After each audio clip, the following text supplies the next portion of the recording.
Hello बच्चों, आज हम लोग पढ़ेंगे आयोनाइजेशन एंथैल्पी। पीरियोडिक प्रॉपर्टीज की एक प्रॉपर्टी है आयोनाइजेशन एंथैल्पी या आयनन विभव। इसके पहले हम लोग पढ़ चुके थे एटॉमिक रेडियाई। तो आयोनाइजेशन एंथैल्पी क्या है, इसको कैसे डिफाइन करेंगे, किस तरह से, सारी चीज़ इसको समझेंगे, एक एक करके इसको जानेंगे।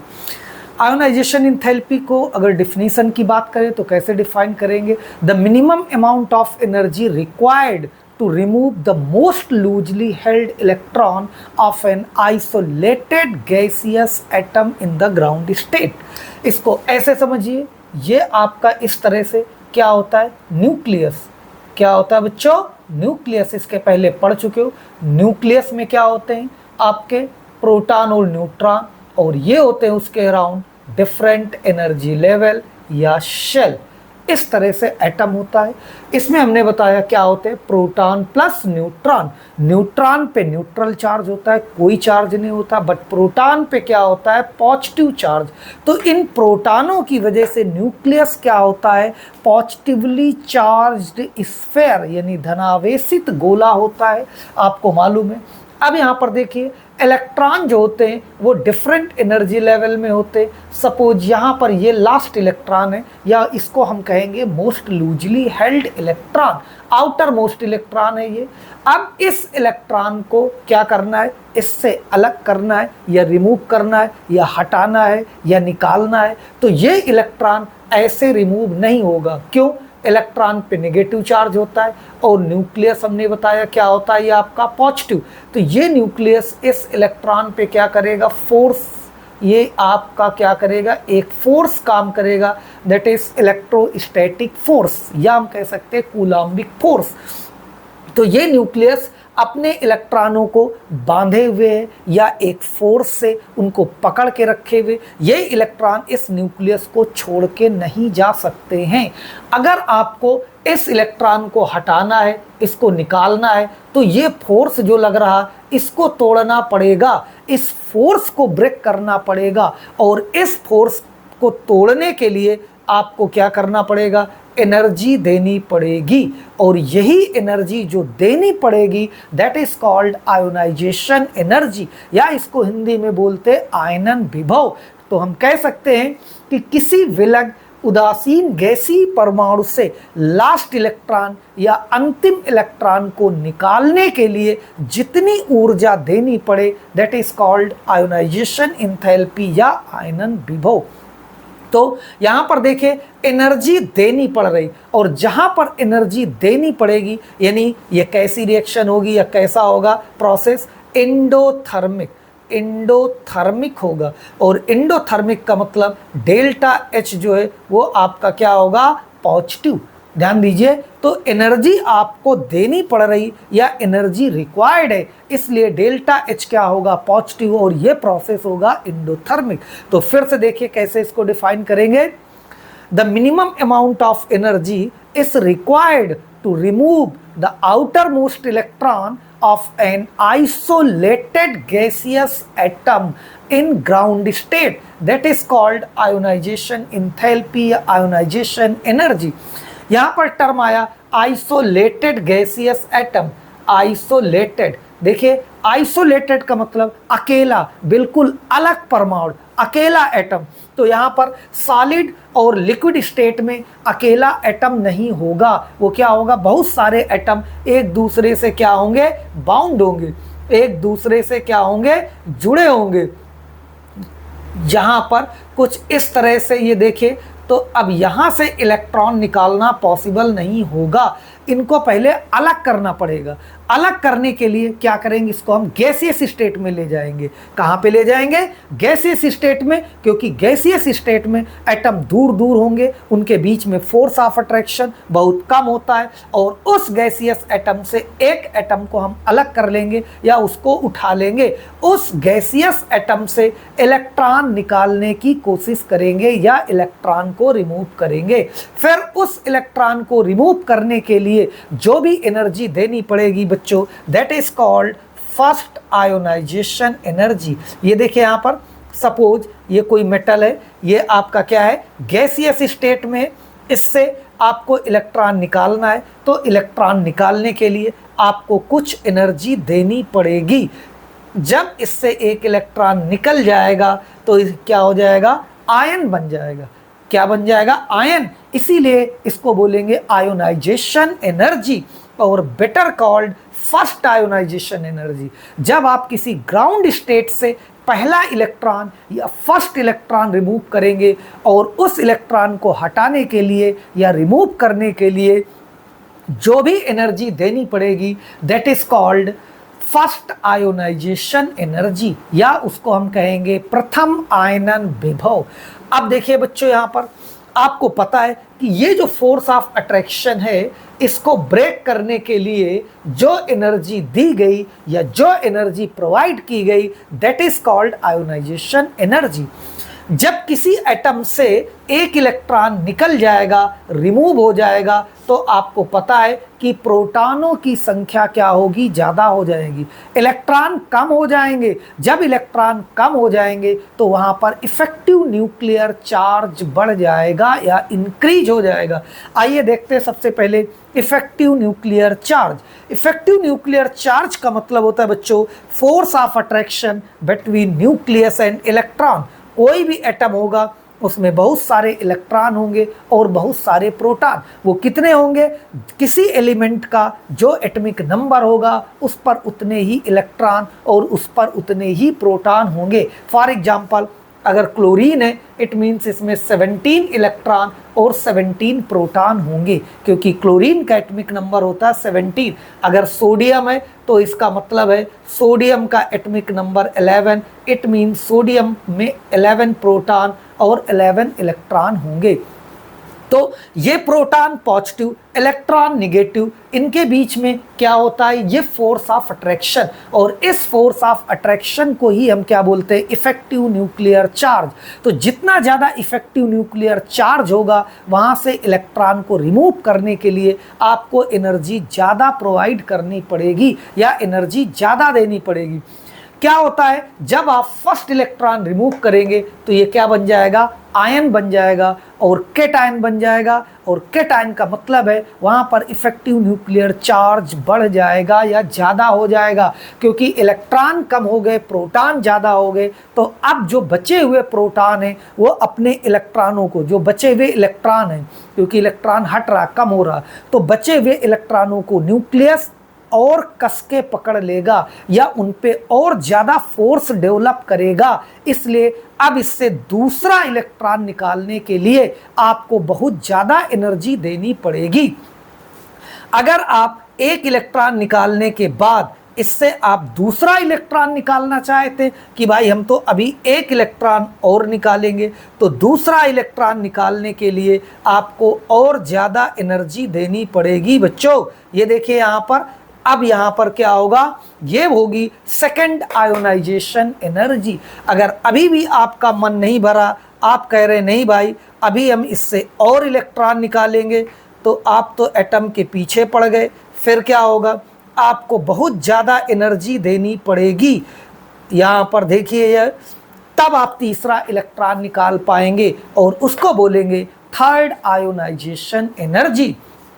और आपको मालूम है कि फर्स्ट आयोनाइजेशन एनर्जी से हमेशा सेकंड आयोनाइजेशन एनर्जी क्या होती है, ज़्यादा होती है बच्चों, और सेकंड से थर्ड आयोनाइजेशन एनर्जी ज़्यादा होगी। कुछ ये ऑर्डर होगा, ये पूछा जाता है तो ध्यान रखिएगा। क्या, second ionisation energy always greater than first ionisation energy because after removal of electron effective nuclear charge increases, hence the more energy is required to remove the second electron।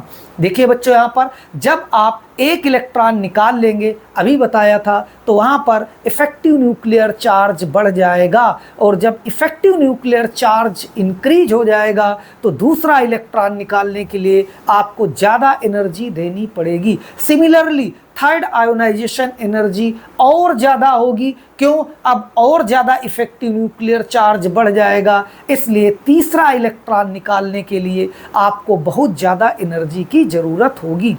तो ये हो गई बात आपकी आयोनाइजेशन एनर्जी या ionisation enthalpy.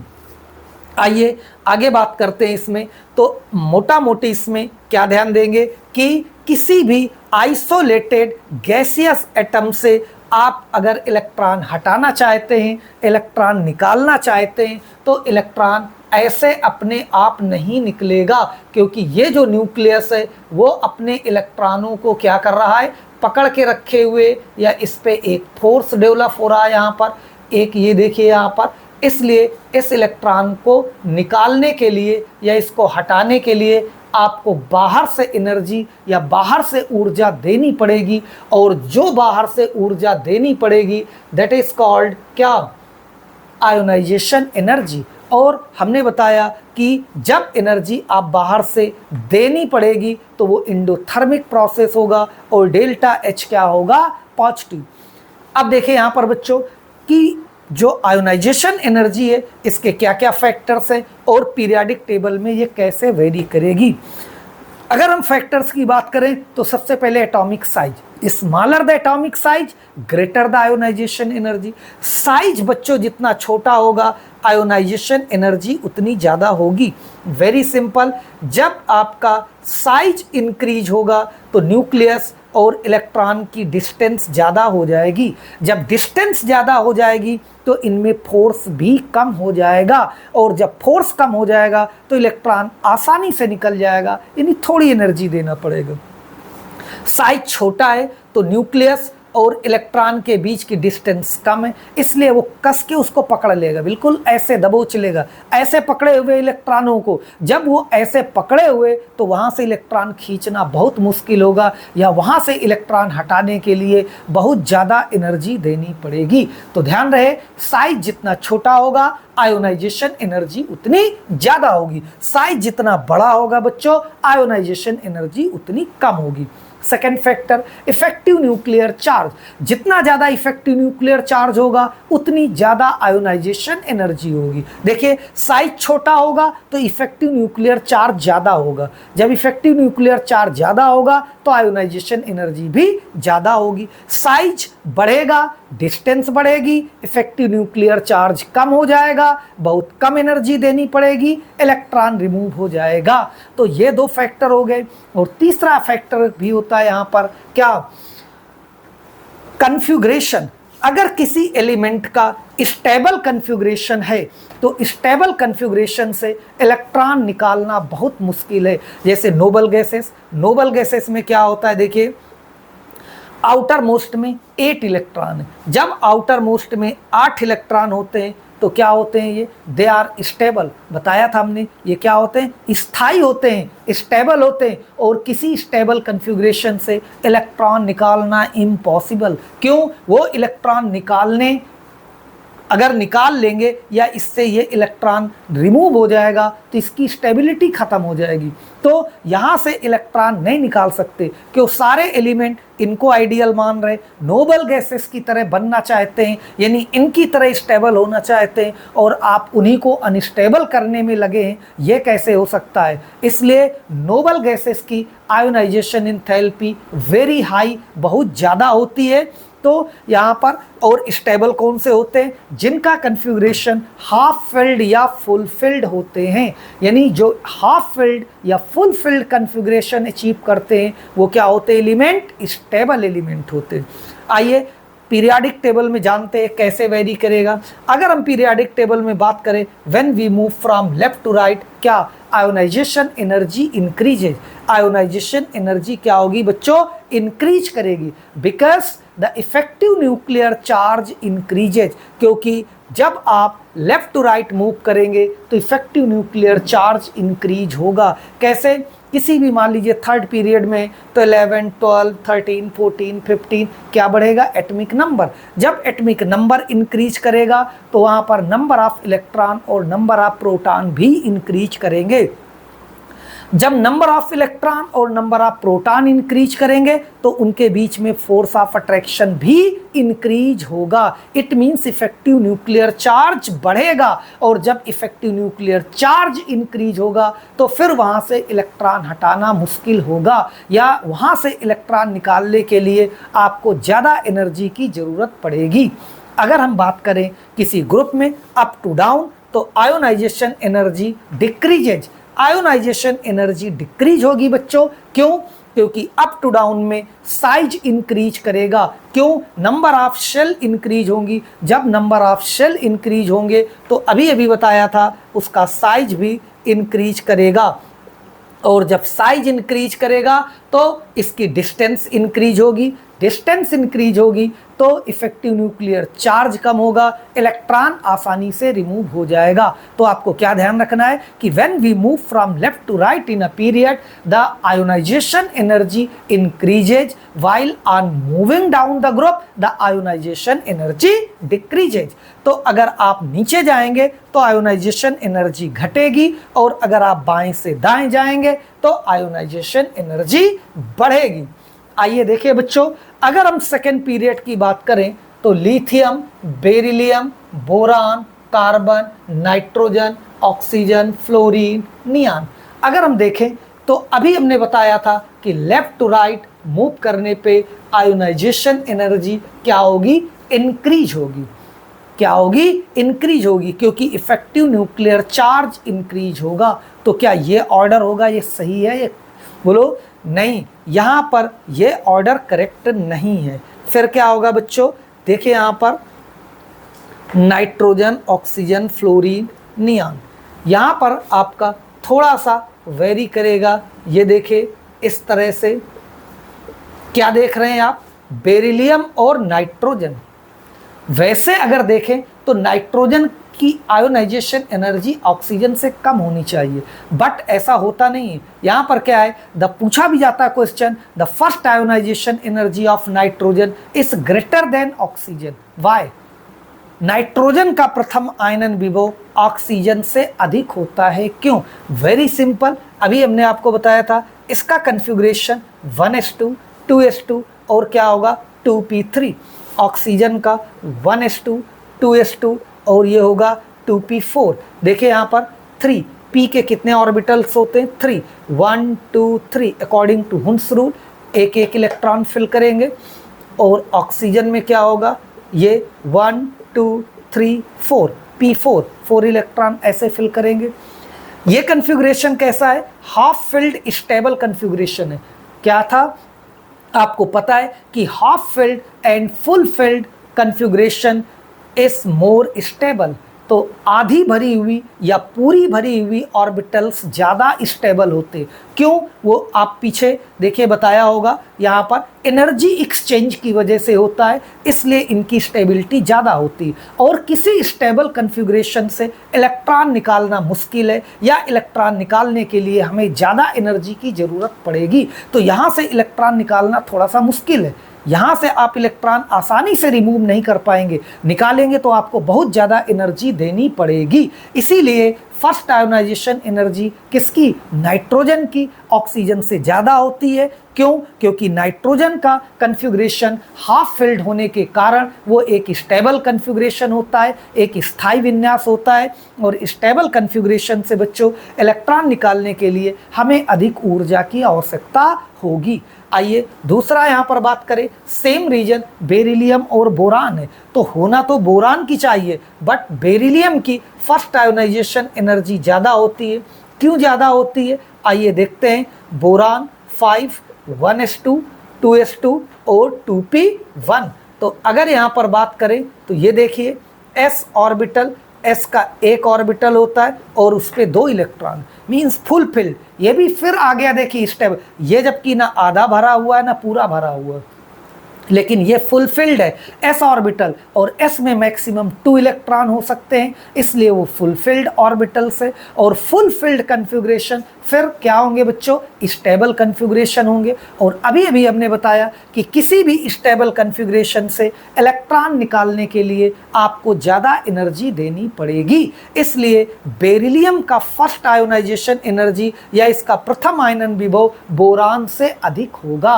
क्यों? क्योंकि beryllium एक स्टेबल कन्फिग्रेशन है, यानी स्थायी विन्यास है, और स्थायी विन्यास से इलेक्ट्रॉन निकालने के लिए हमें अधिक ऊर्जा की आवश्यकता होगी। तो ये भी आपके क्वेश्चन पूछे जाते, इसको ध्यान रखिएगा। और ये आपका नोबल गैसेस, उसकी तो होगी ज़्यादा।